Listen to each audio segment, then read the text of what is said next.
تو میں سمجھتا ہوں ٹیررسٹ ہیں جنہوں نے اس پہ حملہ کیا ہے.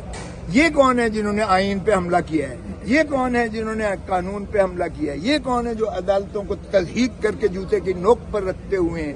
یہ کون ہے جنہوں نے 25 کروڑ عوام کو جو ہے رول ذلیل کر دیا؟ ان کو جمہوری حق دینے کو تیار ہیں، نہ حق کے ووٹ دینے کو تیار ہیں، نہ اسمبلیاں بنانے کو تیار ہیں، نہ ان کو حق حکمرانی حکومت دینے کو تیار ہیں. ان کو کیا آپ کہیں گے؟ تو میں نہیں سمجھتا ہوں کہ اس وقت جو ہے اتنی زیادہ جو ریپریشن ہو رہی ہے اس ملک میں، جو سفوکیشن ہو رہی ہے، جس طرح سے ہیومن رائٹس وائلیشن ہو رہی ہے، جس طرح سے انسانی حقوق کی پامالی ہو رہی ہے، یہ کسی انداز سے بھی یہ جمہوریت نہیں ہے. اور یہ اس وقت پاکستان بدقسمتی سے ایک قانون ہے، ایک سرزمین بے آئین بن چکی ہے، لاقانونیت کی انتہا.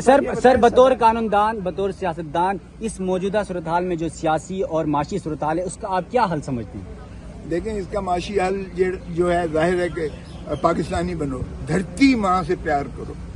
دھرتی ماں جو اس وقت جو ہے مری پڑی ہے، اس کو گوشت نوچنا بند کر دو.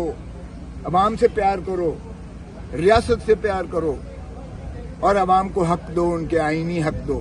آئین پر پوری طرح سے عملداری کرو، عدالتوں کی تضحیک بند کرو.